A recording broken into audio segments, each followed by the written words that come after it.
Welcome. In front of me I have ASUS Zenfone 7 Pro, and today I'll show you how we can customize notification bar icons. So at the first we have to open our notification bar and then tap right here. So right now if you want to change these icons, it's very easy. For example, if you want to get 5G network a little bit higher, I mean on the upper section of the screen, you have to click and hold this icon and then move it, click hold, and then move it to the place that you want to get it. For example, we can get it on the screen recorder, and that's it, right? If you want to remove one of these icons, for example, let's turn off maybe calculator. So we have to drag it right here.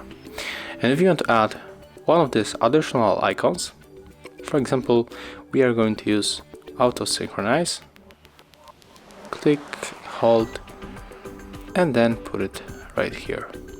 And if you finish, you have to tap here, and as you can see, that's how it changed.